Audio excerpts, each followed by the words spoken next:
impromptu video again with RockerGirlJay. And it's going to be basically a year in review discussion video about 2019, the good and the bad, mainly autism related stuff. So 2019 in general, how did you think it went in terms of autism in general? Yeah, but specifically autism. I think I've gone on more of a journey about learning more about myself and learning to accept certain things about myself more. But there's still been some issues where it's been kind of difficult to accept certain things. But I'm working on it. What about you? I think it's been definitely a year of learning more about myself, and especially how it's now the first year of Aut-Ish. It's been a year old now, and I'm learning more about politics and stuff behind the scenes. It's definitely been interesting to see what's what, and it's great to try and gain more awareness and acceptance of neurodiversity, which is not just autism, it can be all other neurodiverse conditions and such. And also it's been a year discovered for me the intent of sexuality, not just autism. We talk more about sexuality and coming out in RockerGirlJay's video. Yeah, I think it was, if I compare 2019 to like 2 years ago when I was ill and everything, I did a video on my channel not that long ago about my experience of being in the hospital.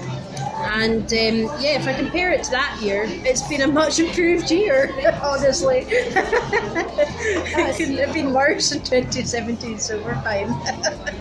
For me also, I'm trying to add other passion topics I'm passionate about in Aut-Ish, which is also feminism and LGBTQIA or LGBT+.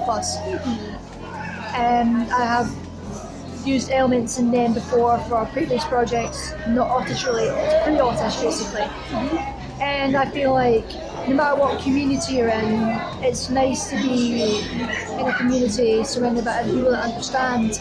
And it's great when like two communities try and help each other out, like example the LGBT plus community and the autism community. I hope to see more of that next year. What would you like to see more of in the autism community next year in 2020? So more general awareness. I think to be honest, if we were talking about any year, I think while there's been a lot of great strides in this field, there still needs to be more societal awareness about autism. And we have made so much progress, but I'd like to see more progress every year. Indeed. So, what about you? I think this entire decade has been definitely an improvement in terms of autism in general. Oh, absolutely, undoubtedly. When we look at it in a decade compared to the 90s, there's a lot more awareness. There has been a lot of ignorance, but we're trying to battle through that. We're trying to see that a lot of kids who are diagnosed autistic, it's not just placing labels on them, it's actually acknowledging what difficulties they have. And yes, there could be times it could be misdiagnosed, it could be something else entirely, there could be ADHD, or even it's just learning difficulties. We're still learning, and it's great to see that, but I think the next step needs to be acceptance, not plain research on how autistic kids tick. Absolutely. It needs to be more support centres. We need more support centres for autistic children and adults, because adults have limited support. We need to support the ones that are currently here instead of trying to prevent autism, because that's like removing a type of people, and that is not right. I would completely second that. I think that we all deserve to have support wherever we are, and it really is a shame that funding limits support services so much. because I'd love to see one in every city. Oh, of course. Because every city has autistic people in it. I agree, and it is terrible to see that some regions in a country have fantastic support and others have nothing. Yeah, It's absolutely. it's inconsistent, and I genuinely hope there's more improvement this next decade, especially in England, where they're getting more of the brunt due to like Brexit and all that, and NHS cuts and all that. England, we're lucky to have what we have in Scotland, but England is suffering a lot, and I hope they get as much support supports in the future as well as Scotland. Do you know what I would love to see? I would love to see people treating autistic individuals like the adults they are. Of course. And also, if they are children, I'd like to see zero programs that try and cure autism. Yes. Because that bothers me, no end. That ABA basically. ABA treatments. therapy. ABA therapy is trying to creep to the UK. Really? Or they're trying to do methods that's similar to it, and they're trying to put different names in that. I couldn't tell you which ones that are in particular, and to be honest, I really don't want to advertise them. They're trying to get ABA, trying to do the whole reward system, like treating autistic kids as dogs. It's not right. Oh. And I know people that have had ABA treatment. And it know some people who've had it. And it's given them PTSD like Of course it symptoms. has, because it's trauma. If you try and make anybody something that they're not, it's like conversion therapy. Yes. If you try and make somebody something that they're not, that is trauma. Yes. It is abuse. Yes, it is. That's actually a good comparison. ABA is like conversion therapy in a way, in terms of trying to force to change them. And thank you, by the way, for saying it was a good comparison. It genuinely is. For 2020, do you have any goals when it comes to like autism? Or even just in like promoting your page and that, do you have like any set goals? Yeah, I'd like to become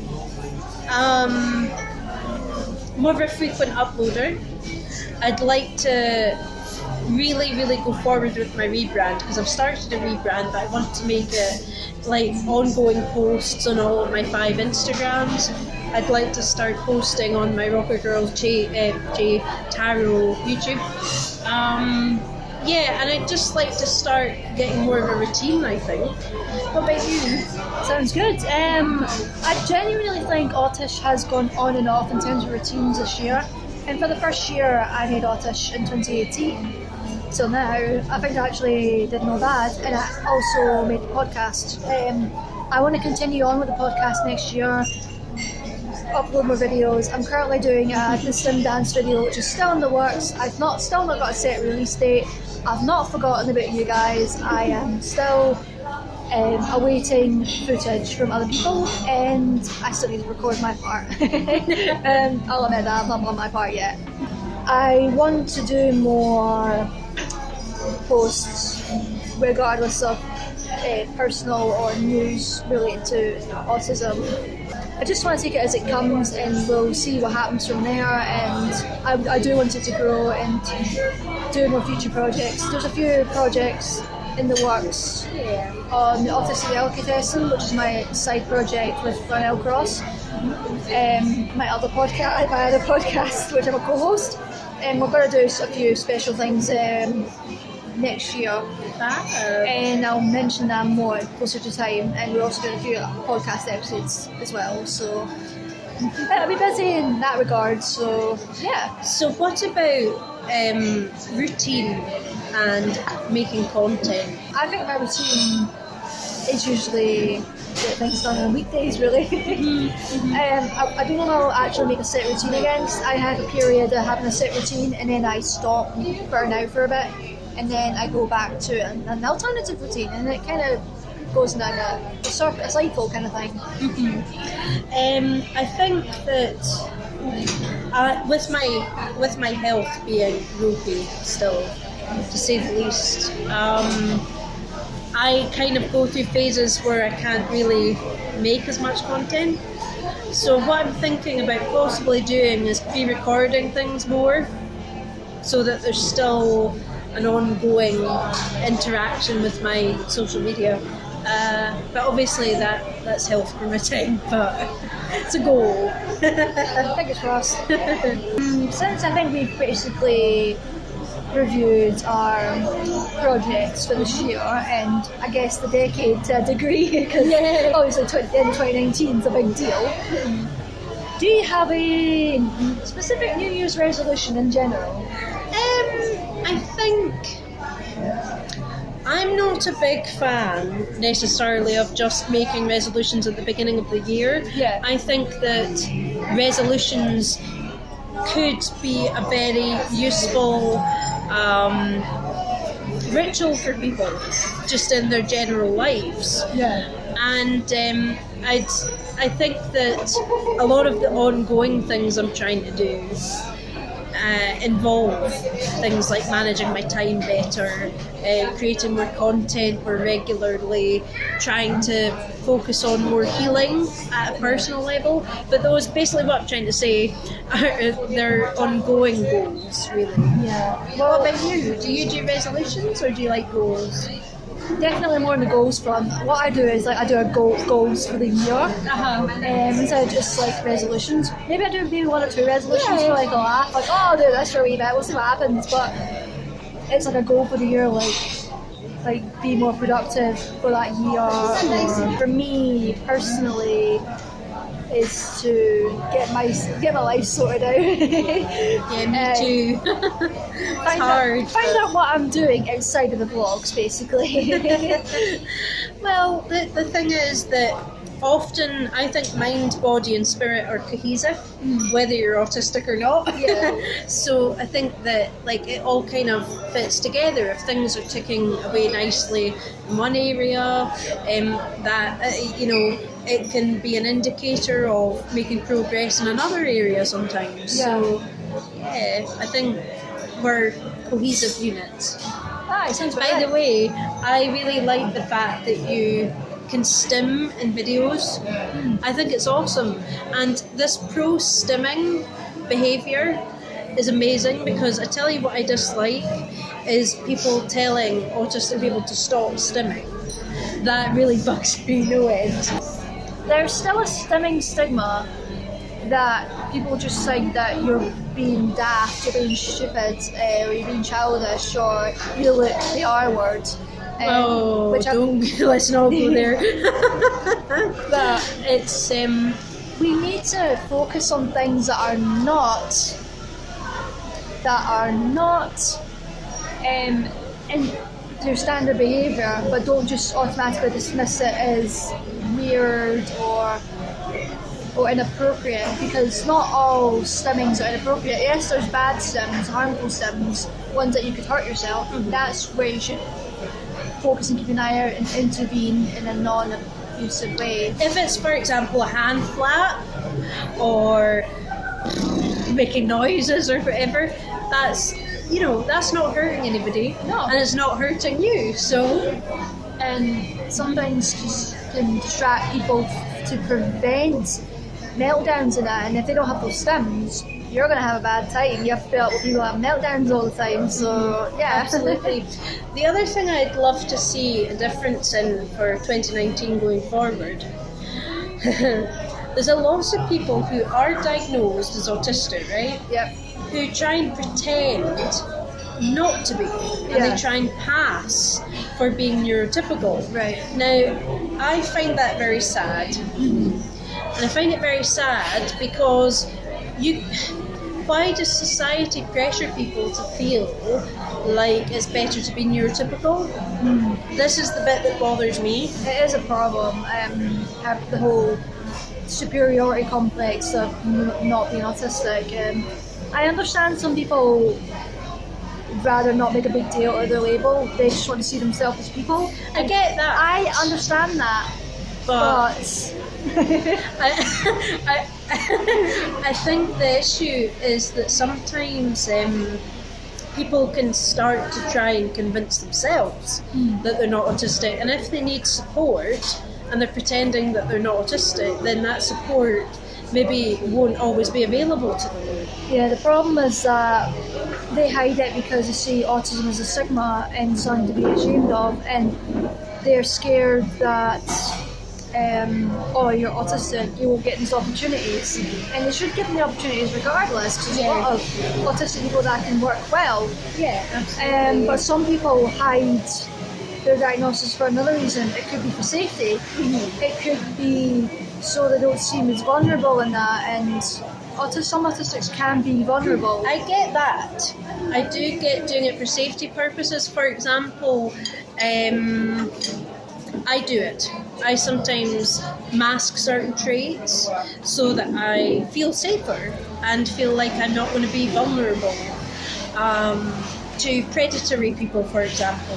However, I kind of see that as a slightly external example in a way, because what I'm really getting at is people who feel embarrassed about the fact they're autistic, so pretend they're not.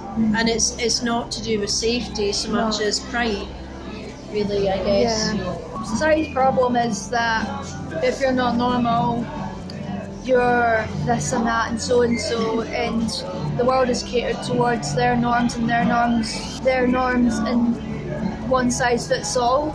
But one size never fits all, and especially when you buy clothes that are one size fits all. So I think the other thing really is to improve understanding with people who are not autistic. Yeah. Understanding autistic individuals, rather than dismissing them as troublemakers, people who are spoiled brats. That's one that's said a lot. Yeah.